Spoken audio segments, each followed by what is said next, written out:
Sexta-feira, 11 de outubro de 2024, o Fórum Mídia começa agora. Bateu o desespero nos democratas nos Estados Unidos. Entraram no modo desespero. Por quê, gente? Porque apesar da Kamala Harris ter uma vantagem de cerca, mais ou menos, 3 pontos nas pesquisas nacionais, essas pesquisas nem sempre refletem o resultado da eleição, que é estado a estado. Um democrata, para ganhar, precisa ter no mínimo 3 pontos de vantagem. Ela tem esses 3 pontos? Tem, mas está muito pau a pau. E por que bateu o desespero? Porque, assim, praticamente, quem ganhar na Pensilvânia leva a eleição. E na Pensilvânia, a Kamala Harris tem 48 a 47,4 do Donald Trump. Os democratas despacharam Barack Obama, que é o seu mais potente, a sua arma mais potente, para fazer um discurso na Pensilvânia recentemente. Por quê, gente? Porque o Trump está muito bem entre os homens, muito bem entre os eleitores homens. A Câmara tem uma vantagem entre as mulheres, mas ela precisa de mais eleitores homens do lado dela para ganhar a eleição, por exemplo, na Pensilvânia. E aí, o que disse o Barack Obama? Sinto muito, senhores. Percebi especialmente com alguns homens que parecem pensar que o comportamento de Trump, o bullying e a humilhação das pessoas são um sinal de força. Estou aqui para dizer que isso não é força de verdade, isso é fraqueza. Por quê? Porque entre os jovens, quem diria os jovens, hein? Os jovens que elegeram o Milley, entre os jovens, o Trump chegou a ter, na mais recente pesquisa New York Times, Siena Poll, 53 jovens homens, 53 a 40%, 13 pontos de vantagem entre os jovens homens de 18 a 39 anos de idade, os mais jovens. Por quê? Justamente porque ele está jogando com a questão da masculinidade em sua campanha. Bom, antes de entrar nisso, os democratas despacharam o Obama e quem está lá em Pittsburgh? Pittsburgh, gente, é uma cidade industrial decadente do estado da Pensilvânia. Você tem a Filadélfia aqui do lado de cá, né, na Pensilvânia, e lá mais para o interior você tem Pittsburgh. É uma cidade industrial decadente, onde a disputa vai ser decidida. Quem é que está enfiado numa sala de guerra em Pittsburgh? Elon Musk, esse que aparece aí, inclusive, ele está aí pulando aí num comício do Trump em Butler, na Pensilvânia. O Elon Musk, ele está enfiado em uma sala de guerra, segundo o New York Times, com advogados, profissionais de relações públicas, especialistas em apuração e amigos de longa data, tramando o que fazer para vencer, não só em Pittsburgh. Ele prometeu entre 800 e 1.000 e 1 milhão de votos para o Trump, votos em estados decisivos. E ele está lá tramando o que fazer. Ele comanda um PAC. PAC é um comitê de ação política que recebeu grandes valores em doações, né, de dinheiro, e ele está comandando as ações desse PAC para dar os votos. Então, pode-se dizer que houve aí um Barack Obama contra Elon Musk, na Pensilvânia especificamente. O que o Trump está jogando com os meninos jovens? Onde que a Câmara pena? Guerra. O eleitor jovem não quer guerra. O eleitor mais novo, o menino, primeiro que ele não quer... ele concorda com a proposição do Trump para acabar com as guerras. Ele não vê vantagem econômica nenhuma em gastar o dinheiro fora. E ele está sendo atraído. Então, lá na Pensilvânia, o número de pessoas entre 18 e 29 anos registradas para votar em setembro agora, 15% menor do que 2020. Significa, sim, para vencer, gente, a Kamala Harris precisa de uma coalizão negros, hispânicos, jovens e mulheres. É a coalizão que deu a vitória por pequena margem ao Joe Biden em 2020. E aí um entrevistado num comício, no comício do Obama, um menino, A.J. Herzog, e eu falei de 18 a 39 anos, não, 18 a 29 anos. O A.J. Herzog falou: eu entendo que certos jovens se sentem desencorajados e talvez não tão apaixonados por política ou interessados em...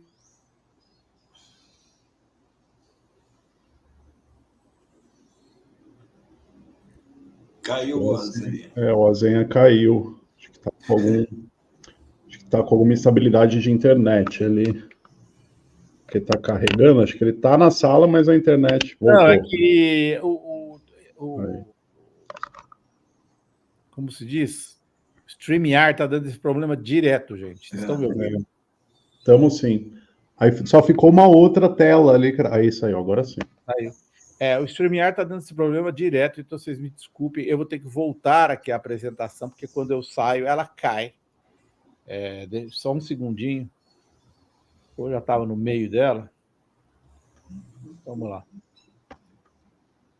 Qual é o problema, então, da Kamala Harris? Voltando, desculpem, hein, meus amigos. Está acontecendo todos os dias essa queda do StreamYard, uma ou duas vezes. Tem muito jovem, como a gente já falou, que não vai votar na Kamala Harris de jeito nenhum por causa da guerra de Gaza. Não vai votar, o cara não vai sair de casa, ele é contra o terror.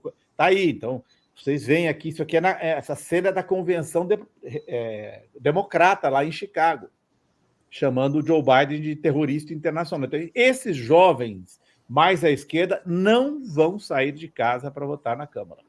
Pode ter certeza. É um número significativo? Numa eleição apertada, sim. O que está refletindo nisso? Está refletindo, e é por isso que eu trouxe esse assunto, está refletindo numa super nas ações da empresa de mídia, do Truth Social, que é o X do Donald Trump. Eles tiveram uma superação na semana de mais de 46%. O Trump tem quase 60% dessa empresa, ele está faturando no paralelo. Por quê? Por quê? O mercado passou a apostar no Trump agora. Então, tem lá um site que faz previsões do mercado que dava 55 centavos do dólar de vantagem para Harris. Caiu para 52. E o Trump passou de 49 para 52. Estão empatados nas previsões do mercado. E é isso aqui, gente. O Trump está com 51 a 40 entre os homens. E ele está apostando na hipermasculinidade. Olha que coisa bizarra, mas os MAGA boys que vocês estão vendo. Né?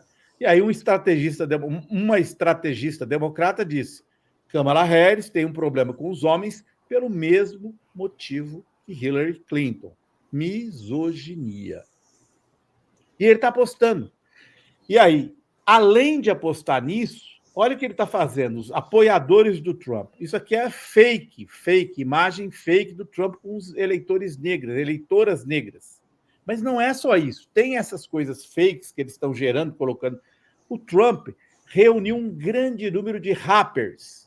Então, a esquerda aqui é em Detroit. Ele pegou rappers locais, negros, em Detroit, que o apoiam. A direita é no Bronx, em Nova York. Isso repercute nas redes sociais. O Trump está cercado por um grande número de apoiadores, influencers negros. Todos esses aqui são rappers, que você imaginaria, o eleitor negro vai votar na Câmara, que é negra. Não. Muitos eleitores negros, num número que pode comprometer a vitória da Câmara, porque ela precisa de uma maioria esmagadora entre os eleitores negros, estão com o Trump por causa da política econômica dele. E vocês podem ver aqui no visual da campanha, né? Aqui é a coisa midiática. Aqui são dois ex-jogadores de futebol americano famosíssimos num comício do Trump. E no visual da campanha, olha lá no fundo. Você tem um jovem negro de camisa vermelha aqui embaixo e um outro jovem negro de camisa, para chamar a atenção. O Trump está jogando com isso. Quebrar a coalizão da Câmara. E aparentemente está conseguindo. Porque entre os hispânicos, que também a Câmara precisa, olha, está aqui à direita os estados decisivos: Arizona, Geórgia, Michigan, Nevada, Carolina do Norte, Pensilvânia e Wisconsin. São esses os estados onde a eleição vai ser definida. Em 2 desses estados, o USA Today fez uma pesquisa. Entre os jovens latinos de 18 a 34 anos, Trump está ganhando em Nevada de 53 a 40. 53 a 40.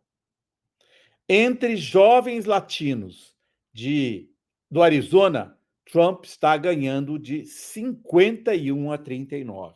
Então, gente, os democratas não está perdido, óbvio, é pau a pau, é a eleição que vai ser decidida no olho, no dia. Mas os democratas podem estar a caminho de tomar um susto no dia da eleição, justamente por causa de eleitores, homens, jovens, brancos, negros e hispânicos, por incrível que isso pareça. É com você, Ivan. Rosinha, bom, hoje eu trouxe aqui um exemplo de como veículos alinhados à extrema-direita no Brasil vêm trabalhando para produzir de forma sistemática fake news disfarçadas de notícias sérias contra o governo, e elas são, muitas vezes, a fonte dessas correntes que circulam em grupos de WhatsApp, que circulam no Telegram, no Twitter, no Instagram. Sabe aquela história das fake news bolsonaristas que mal tem link de notícia, chega por WhatsApp e tudo mais? Na verdade, eles têm origem, e muitas dessas fake news, a origem vem desses sites aí, como Gazeta do Povo e Revista Oeste, né? Que seria, digamos assim, uma fake news mais refinada, um pouco, né? Porque traz ali o nome de um jornalista, traz um título, traz, né, em tese, uma matéria, mas que, na verdade, não passa de mentira. Só que dá esse ar de coisa séria quando é compartilhado com um link, com o nome de um jornalista, né? E vale lembrar que a Revista Oeste, que é outro veículo que eu vou citar aqui, tem entre seus colunistas, seus jornalistas, gente dito da imprensa, da grande imprensa, né? Como o Alexandre Garcia, né? O Alexandre Garcia, ex-Globo, por exemplo, está entre os quadros da Revista Oeste, que é uma contumaz divulgadora de mentiras e de fake news. Eu trouxe esse exemplo aqui hoje, vejam aí, Gazeta do Povo, a manchete da matéria: com Lula, a população de rua cresce 3 vezes mais rápido no Brasil. Se trata de uma mentira completa, eu já vou mostrar o porquê, né? Mas vejam como é tudo alinhado, né, com essa produção de fake news. Aqui ao lado tá aí, ó, Revista Oeste, a mesma notícia numa transmissão no YouTube, né? Eles fizeram um programa para debater vários temas e destacaram como título da transmissão essa notícia falsa: aumenta o número de brasileiros sem moradia. Eles colocam até um dado, olha como parece sério: janeiro de 2023, 194,3 mil. Julho de 2024, 291,4 mil. Ou seja, teria aumentado quase em 100 mil pessoas, né? Em situação de rua entre janeiro de 2023 e julho de 2024. Imaginem vocês, tira um print disso, manda o link do YouTube, manda aquela matéria que eu mostrei anteriormente, que é do mesmo assunto, aqui, ó, da Gazeta do Povo, no WhatsApp e tudo, mas isso aí circula com força total, né, e sem qualquer tipo de questionamento, porque afinal, né, Revista Oeste, do jornalista Alexandre Garcia, né, para muita gente isso passa credibilidade. Só que é uma mentira total, e eu fui buscar no site do governo, há um desmentido, só que o governo não vem dando tanto destaque para esses desmentidos, né? Mas está lá, na página da Secretaria de Comunicação Social, no projeto Brasil Contra Fake, inclusive, que é uma ferramenta aí do governo Lula que busca combater fake news. E aí eles dizem, população em situação de rua não triplicou no Brasil em 1 ano e meio. E aí aqui tem uma explicação, está pequenininho, mas eu vou ler para vocês aqui um trecho. Vejam da onde a Revista Oeste e a Gazeta do Povo tiraram este dado falacioso, né, de que a população em situação de rua teria triplicado no Brasil. Esses dados utilizados por ambos os veículos de extrema direita aí, são baseados em dados da Secretaria de Avaliação, Gestão e Informação do Cadastro Único, o CAD Único, que é o cadastro que as famílias ficam lá listadas para terem acesso a benefícios sociais como o Bolsa Família, por exemplo, né? Esses dados se referem à quantidade de famílias em situação de rua que estão inscritas no CAD Único, no Cadastro Único. Então, o que aumentou? Não foi o número de moradores de rua. O que aumentou foi o número de moradores de rua inscritos no CAD Único. Por quê?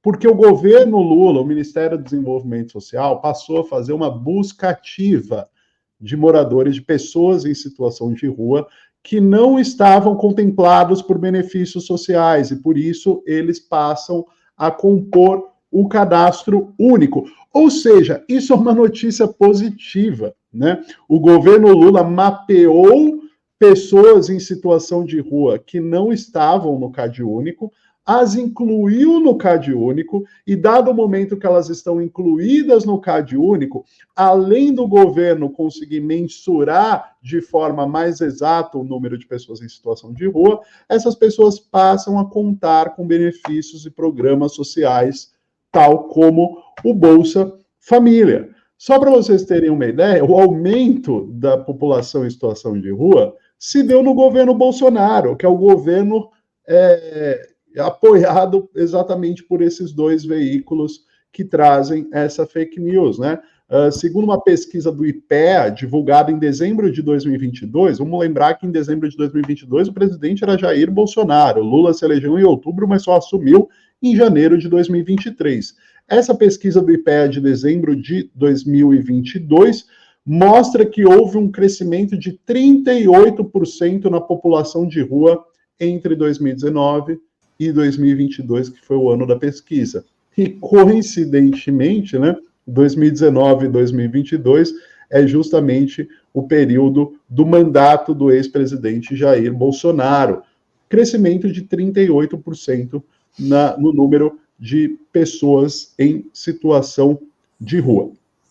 Então, resumindo, não houve qualquer dado que indicasse que que teve aumento que triplicou o número de pessoas em situação de rua no Brasil.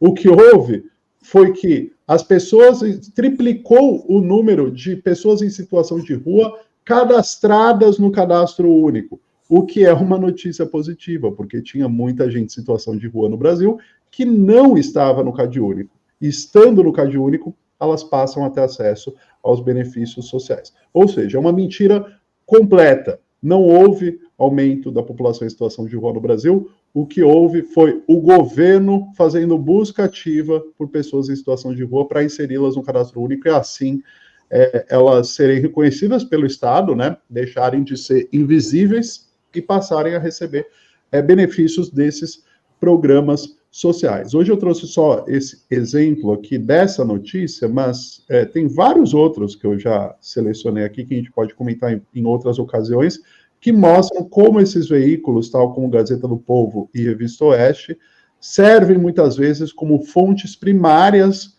para muitas das mentiras que circulam aí no famoso zap bolsonarista pelo país. Azen e Melo. Esse negócio de fake news está cada vez mais inacreditável. Não é sobre isso que eu vou falar agora, não, mas eu publiquei agora há pouco lá na revista Fórum.com.br uma fake news ligada ao furacão Milton. Uma eleitora lá tem uma explicação inacreditável sobre os efeitos do furacão e que aquilo estaria sendo provocado pelo governo para devastar áreas do Trump. É muito louco. Ela pesquisou no Alexa. Muito louco. Isso aqui foi até o Rovai que me alertou aqui sobre isso aqui ontem. Ó. Uma pesquisa do Cantar Ibope indica que o YouTube já é mais acompanhado pelo público do que a Globo e as outras 4 grandes redes de televisão do país. Azenha, você que está há tempo comigo também aí nas redes, lembra quando o YouTube começou, ninguém conseguia ver nada, porque era só vídeo 360 por 240, e ele dava 3 segundos, travava. Aí você tinha que esperar ficar rodando, aí andava 5 segundos, travava, aí rodando. Quem diria que hoje estaria aí, ó, dando calor na Globo e nas outras emissoras de TV aberta do Brasil, né? A plataforma é a número 1 entre os brasileiros com 18 ou mais, contabilizando todas as telas, TVs conectadas, desktops, celulares e outras plataformas de acesso. Somente em televisores com internet, a pesquisa do Ibope diz que mais de 75 milhões de pessoas assistem o YouTube dessa forma, seja para ouvir música ou qualquer outro tipo de conteúdo. Somadas as emissoras, segundo dados, são vistas por 73 milhões. O Brasil é o segundo maior produtor de podcasts em vídeo para o YouTube no mundo. Vamos para o outro.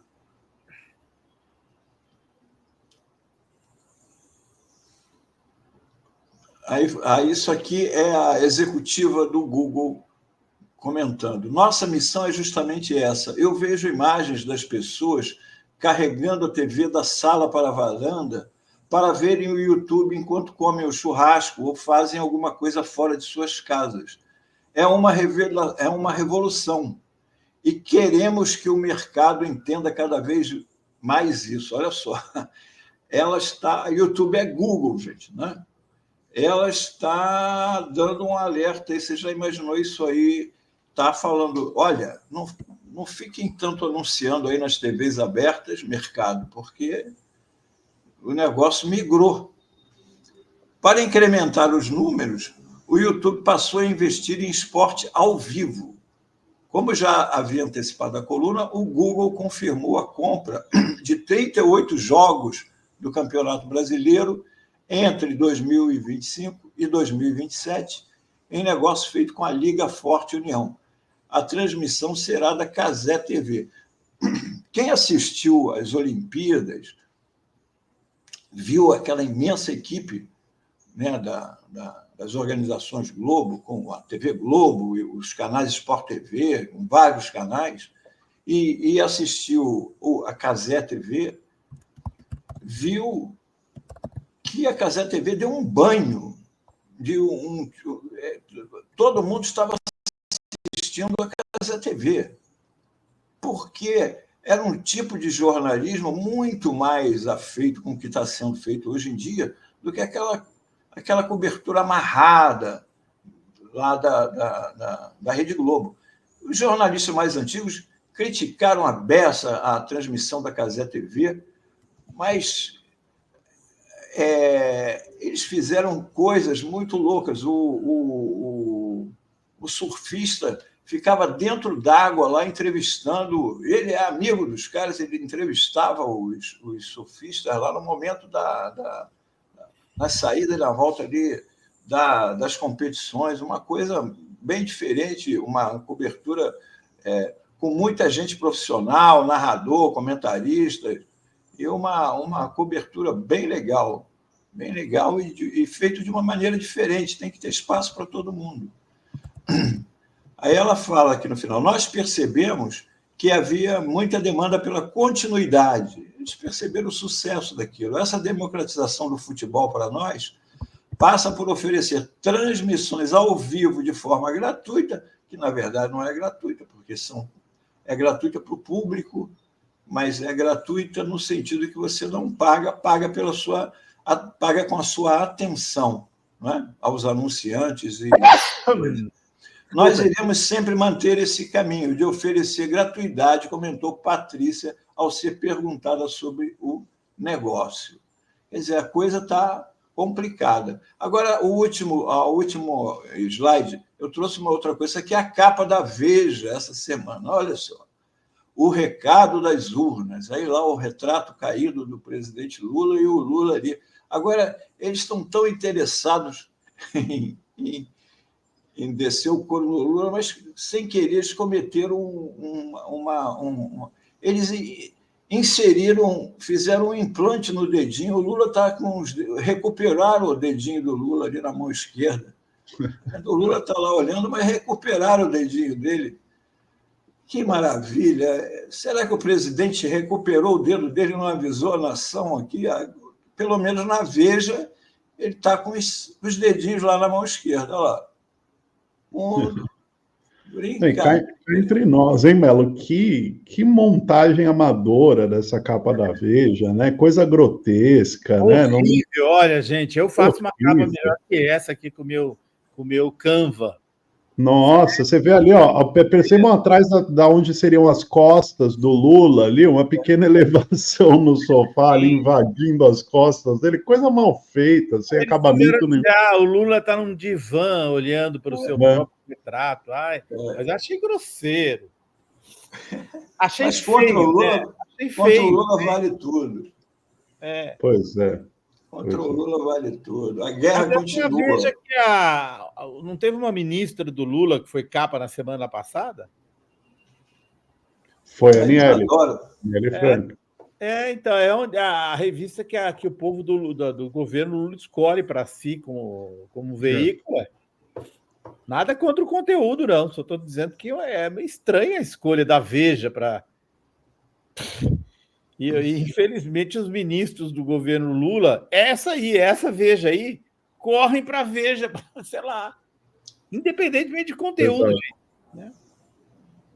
É absurdo. Né? Não é de hoje isso, né? Não é de hoje, nós sabemos, né, Melo? A gente está nisso, né, Melo? Desde que o Guaraná vinha na rolha. A internet era mato. A internet era mato quando a gente chegou nisso, e a Veja já estava aí. Quer dizer, mais uma, deve ser o quê? A 100ª capa da Veja socando o governo Lula. E aí, quando algum ministro do governo Lula quer fazer uma comunicação, corre para a Veja. É uma piada. Não é. E a Aniele não foi a primeira, não. E ela está certa de botar para fora o que ela quiser dizer, mas não foi a primeira, ela. Você pode ver as páginas amarelas, os governos... O governo Lula, em vez de falarem, Mauro Lopes, tem uma denúncia para você, vou dar uma força aí para o Café, que é o melhor programa da Pós-TV brasileira, vamos dar uma força, vamos ajudar. Então, eu vou fazer uma denúncia grave para você, Mauro Lopes. Não, eles vão bater na porta da Veja, da Metrópolis, do diabo que seja. Isso é um absurdo, gente. Isso é um absurdo. Eu não me conformo com isso até hoje. E nós que somos velhos, Melo, sabemos que isso acontece desde 2002. Quando é para pedir favor, eles vêm atrás da gente. Agora, quando é... vamos prestigiar a Folha. Aliás, eu não falei para vocês. No evento que eu tive que furar a fila do Boulos para poder filmar de perto, furei a segurança para filmar. Sabe quem estava na frente andando? Livre, leve, solta, trazida provavelmente pela campanha do Boulos? Uma repórter da Folha e um fotógrafo da Folha. Você entendeu? Me ajuda, vai. Ajuda o Mauro Lopes, telefona para o Mauro Lopes. Mauro, você, exclusivo. Nunca deram uma força, não sei, tem algumas exceções. Olha, e tem um aspecto que é o seguinte, você ainda tem alguma justificativa, vamos dizer assim, para ter uma prioridade para a Globo. Apesar de toda a decadência, ainda é o grande veículo de comunicação. Mas, gente, a Veja... Você vai lá no canal, eles têm um canal, todo mundo tem um canal no YouTube. É 3.000 visualizações, 970 visualizações, 1.000 visualizações, 1.200, 2.100, audiência muito, mas muito menor que a audiência, por exemplo, da TV Fórum. Você vai olhar a circulação da Veja, que já foi... Gente, a circulação da Veja, em 2014, era 1 milhão por fim de semana. Sabe quanto é hoje? Deixa eu ver se é hoje. Não. 2020, em 2020 tinha caído para 144 mil. Sabe quanto é hoje? 30 mil. Então não tem nem a justificativa da audiência, entendeu? Que, por exemplo, a Globo ainda tem. É isso que ele pergunta ela, que quem lê a Veja hoje, né? Quer fazer uma denúncia? Vai então num desses podcasts. Não quer fazer na TV Fórum, porque a gente é muito de esquerda. Vai num desses podcasts que bombam, que tem milhões de visualizações no YouTube, como o Melo acabou de demonstrar. Isso demonstra o quê? Independente, eu não estou fazendo uma crítica à pessoa. Significa falta de conexão de integrantes do governo Lula com a realidade da mídia. O Melo acabou de demonstrar, o YouTube bateu a Globo. Vai na Casa TV fazer uma denúncia. A Globo e todas as outras juntas. Agora, acho importante registrar, eu tenho ficado muito impressionado agora nesse segundo turno, porque a gente vive aqui o mundo da mídia nesse eixo Rio-São Paulo, né, no eixo nacional, que não vamos combinar, não é fácil. Né? A gente viu o Boulos ontem lá, né? O Nunes não foi no debate, mas mandou seus representantes, que eram jornalistas lá da Globo, né? Agora, quando você desce para a mídia local, o que estão fazendo com a Natália Bonavides em Natal é um negócio... Gente, é inacreditável. Porque não é rede social apenas. São jornais da cidade. Oi, Azinha? Posso trazer isso na segunda-feira, Mauro, para o Fórum Acho Mídia? que vale. Olha, o que está acontecendo com o Lúdio em Cuiabá, né? Sabe, nesses fora dos grandes centros, porque aqui nos grandes centros ainda tem uma lupa, né, da opinião pública, tem uma crítica, mas lá onde não tem... Gente, é um negócio impressionante o que essa mídia local, dominada toda ela pelas oligarquias, faz. Ainda hoje. É um negócio impressionante, que estou chocado. Principalmente com a Natália, mas também com o Lúdio. Né? É muito impactante. Muito impactante. E aí você imagina a hora que você desce, então, para os pequenos municípios, né? Que tem suas pequenas mídias. Essa coisa que a gente tem na mídia nacional acabou ficando um pouco para trás, ainda é usual nas mídias regionais, que é na cara dura o sujeito ser pago pelo político, entendeu? O cara sustenta um blog pago pelo político para falar mal dos inimigos dele. É a coisa mais comum do interior. Já viajei muito aí nos últimos tempos pela Record, pelos interiorzão. Nossa, o que eu bati com um blogueiro pago por político? Incrível. Loucura, doideira. Bom, minha gente, é o seguinte, o Vladimir Safatli não apareceu, não mandou mensagem, tinha confirmado ontem, não veio.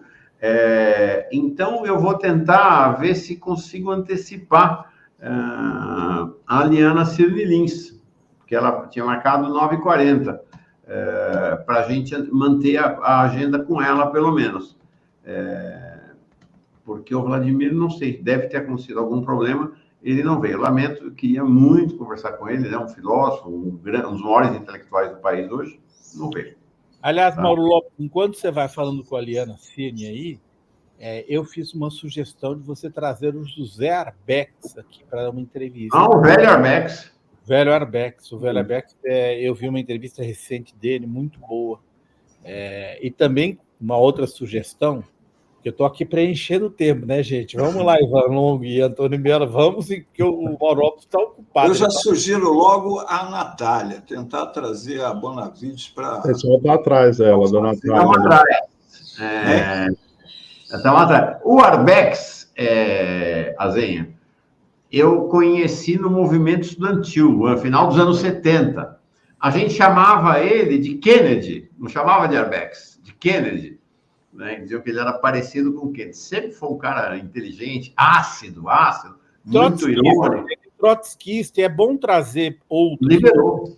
Né? Ele liberou o trotskista até hoje. E é bom, porque aí você... Né, o Maringoni tem uma linha política de esquerda, você, Mauro Lopes. Aliás, gente, só para preencher o tempo que o Mauro Lopes espera, vocês sabem que eu fui num gabinete de Brasília, fofoca, vocês são fofoca. Eu fui num gabinete de Brasília, aí estava conversando com um parlamentar, e ele falou, Eu falei, é porque o Mauro Lopes, ele falou, Azenha, o Mauro Lopes, você sabia que ele é um parlamentar sem mandato? Eu falei, como assim? O Mauro Lopes, ele é muito influente aqui dentro do Congresso. Eu falei, hã? Sim, o Mauro Lopes é considerado por nós, não vou dizer quem, porque não, como se ele fosse um parlamentar dentro do Congresso. Meu Deus do céu, não me querem bem. Você é do Centrão, Mauro? Agora, você sabe que tinha o Mauro Lopes no Congresso de extrema-direita, um policial rodoviário federal lá de Minas Gerais. Né? Então, agora ele sumiu da política, mas eu dava busca assim no meu nome, Mauro Lopes, no Google, só aparecia o cara. Esses homônimos nos desgraçam a vida. E aí o Arbex, eu estava na Folha e acompanhei o Fernando Collor. O Collor ganhou a eleição e antes da posse ele fez uma volta ao mundo. E foi aquele trupe de jornalistas atrás. O Itamaraty já organizou e tal, e fomos nós atrás do Fernando Collor. Aí chegamos em Moscou. Eu conto duas histórias simpáticas dessa viagem. Chegamos em Moscou. Era coisa assim, foram 19 países em 25 dias. A gente não dormia. Né? Eu era jovem, mas todo mundo estragado.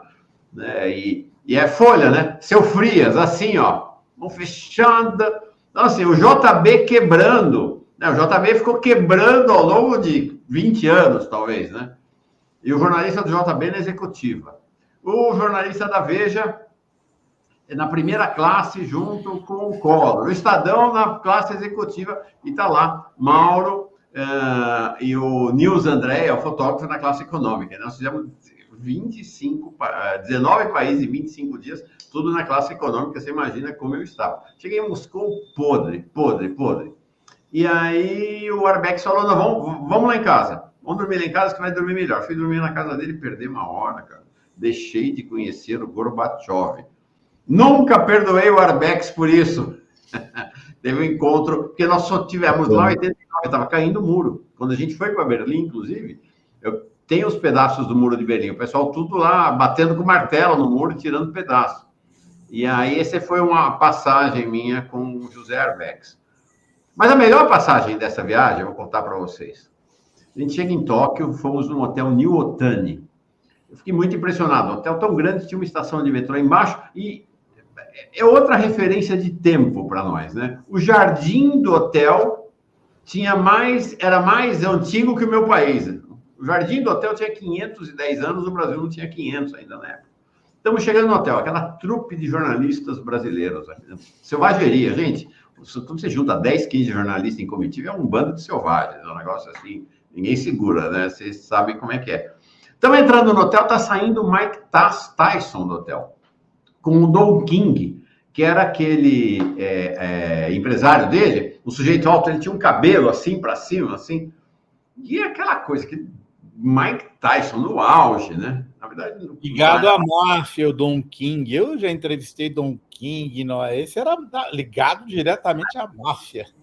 Aí veio os dois andando, eu fiquei muito impressionado. A mão do Mike Tyson era um negócio de um tamanho, assim, impressionante. E ele foi super simpático. A gente cercou o Mike Tyson, ele foi super simpático, falamos do Brasil e tal. Foi uma delícia o encontro. Encontro de 5, 6 minutos com ele, mas foi uma delícia.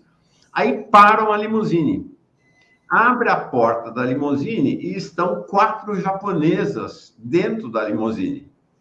Aí entra o Mike Tyson e o Don King para a limusine e vão para a noite, vão para a gandaia, vão para a farra. Quando a gente chegou na Espanha, foi a luta do Mike Tyson com James Buster Douglas. Foi a primeira derrota do Mike Tyson, foi nocauteado. Eu falei, aquela limusine custou caro para o Mike Tyson. Mas aí uma história boa do Arbex, se você trouxer, ele vai contar, é a saída dele da Folha, que foi causada por Israel. Então, o Mike Tyson, o Arbex tem uma história longa com a Folha de São Paulo e com Israel, né? O sionismo, um dos primeiros demitidos, quer dizer, muita gente já foi demitida, mas a demissão do Arbex foi diretamente ligada ao sionismo, e isso foi lá atrás. Ele era correspondente em Moscou e foi muito amigo, visitou muito minha família em Nova York. Eu, nas 2 visitas que fiz à União Soviética, também o encontrei. E também ia te sugerir para os próximos dias, enquanto a Liana Ciri não chega, ia te sugerir também a Fátima Souza, porque há um problema no Brasil, Mauro Lopes, que pouca gente fala, e que tem muito impacto eleitoral, que é essa disseminação do crime organizado pelo Brasil todo. E, infelizmente, a população atribui isso a uma certa fraqueza da esquerda contra o crime. A gente quer queira ou quer não, mas a população em geral, não, eu prefiro pegar o delegado, os caras de direita, que são, né, combater o crime, matar. Tanto é que você vê o Palumbo, que foi eleito aqui em São Paulo, esses caras são eleitos em cima dessa. E a Fátima Souza é muito. Primeiro, que ela conhece muito por dentro o PCC, mas ela conhece muito o crime organizado. E sempre pelo interior do Brasil me impressionou isso, viu, Mauro? Foi ver, assim, numa cidadezinha pequena, lá do Ceará, um jovem morto na rua. O que foi? Disputa de... Legal, me passa o contato dela, vou chamar. Vou te passar, disputa de facção numa cidadezinha de 10 mil habitantes, no interior do Ceará. Então, assim, ele se disseminou pelo Brasil inteiro e a direita está tirando muito proveito eleitoral disso. Legal. A culpa não é nem... Porque a repressão cabe aos governadores de estado, mas acaba respingando no Lula e no discurso de esquerda, entendeu? Eles empurram para cima do Lula. A presidente do México, a presidenta Cláudia Sheinbaum, divulgou numa manhãneira, porque ela está seguindo lá o que fazia o López Obrador. De manhã, reúne lá jornalistas, reúne a imprensa e, junto com ministros e as pessoas que vão ajudar ali na conversa, no caso, ela lançou o programa de segurança dela, lá no México, e abriu lá para perguntas, né, para a imprensa, para esclarecer aquilo. Agora, é curioso que ela lançou o programa dela, tem 4 pontos. O primeiro ponto, que ela considera o principal, é você olhar as áreas, por exemplo, aqui iria no Rio de Janeiro, na Zona Oeste, nas favelas e tal, e ver quais são as necessidades dali, o que está acontecendo ali, para atacar primeiro aquilo do que o crime. Que o crime vai... os caras não têm emprego, não têm educação, não tem isso, não tem aquilo, não tem saneamento, não tem isso. Vamos tratar de resolver isso. Entendeu? Então, é uma ação que parte de uma outra visão diferente que todo mundo... E evidentemente, sem abandonar a parte repressiva que é necessária, porque você tem... eles não estão ali disputando como se fala. Eles não estão ali, o cobrador deles é nervoso, né? Os traficantes e os milicianos, eles matam mesmo, porque o negócio deles é baseado nisso, no assassinato. E lá no México é muito violento, lá a coisa lá é muito, muito violenta. Mas eles não estão vindo só com isso, não é só na repressão. Mas isso daí é muita coisa. Isso já foi aplicado na cidade do México, quando ela estava lá, e reduziu imensamente o número de assassinatos na cidade. Se você já conseguir resumir, acabar muito, por exemplo, aqui no Brasil, né, com o feminicídio, com esse número absurdo de assassinatos que a gente tem, um plano de segurança que já tenha como meta reduzir em 50% o número de homicídios por dia, já é uma revolução aqui no Brasil. Né? Só feminicídio é uma loucura, uma loucura. Isso, a gente sempre promete que vai ter um plano de segurança e isso daí a gente nunca vê ter essa centralidade que ela deu logo na primeira semana de governo. Chamou a imprensa e falou, plano de segurança. Isso aí. Aqui a gente escamoteia, porque esse assunto não é bom, porque a direita sempre vem com aquilo, quer passar pano para bandido, quer passar pano para isso. Mas se a gente não faz um enfrentamento dos temas, não chega a lugar nenhum. Porque achar que na favela todo mundo acha que o negócio é bandido bom, é bandido morto. Ninguém na favela gosta de bandido, é lógico. Ninguém gosta de bandido. Ninguém gosta de criminoso. Mas as pessoas lá sabem muito bem que não adianta botar a polícia para entrar lá para resolver o problema, porque a polícia geralmente traz o problema e não resolve o problema. Agora, estamos caminhando para o final. Aqui a Patrícia Valim está dizendo que está com muito problema em celular hoje. Então, talvez eles não tenham, nem a Liana respondeu, nem o Vladimir Safatli deve ter tido algum problema. Então, mas vamos encerrar, até porque nosso Ivan Longo precisa voltar para a redação. Alguém tem que trabalhar, né, depois que acabar isso aqui. Eu vou trabalhar no fim de semana ainda, estou emendando direto aqui, plantão de eleições e mais um plantão agora. Eu estou dando gás aqui, né? Não, só para dizer, eu não sei, é cedo ainda para dizer, é cedo, tem que esperar, a história vai ser feita, mas eu vou dizer para vocês, se eu não fosse casado, eu acho que eu pedi essa Cláudia Sheinbaum em casamento, mas acho que ela é casada também, eu vejo a aliança. Estou apaixonado por ela, impressionante a firmeza dela, os discursos, a assertividade dela. Vamos ver, né? É cedo, mas ela pinta ser uma grande liderança da esquerda latino-americana e mundial, viu? Chocado. E já deu uma declaração lá do Petro, né? Aliás, o presidente Lula também fez ontem. Né? Fez ontem, exatamente. Tá bom. Bom, é isso aí, gente. Nós vamos encerrar agora o Fórum Café. Nem o Vladimir Safatli, nem a Liana responderam. Imagino que eles estejam com problemas de conexão. Eu vou remarcar a agenda com ambos, evidentemente. Tá bom? E o Marcelo Lacerda sendo aqui o representante do nosso Ivan Longo junto à alta direção da Fórum. Estou explorando Ivan Longo. Cobra hora extra. Não, mas é só para ser justo, eu tirei uma folga no meio dessa semana e terei mais folgas para tirar na próxima semana. Azenha, obrigado, homem. Melo, Ivan. Bom final de semana para todos. Valeu. Bom fim de semana. Um abraço.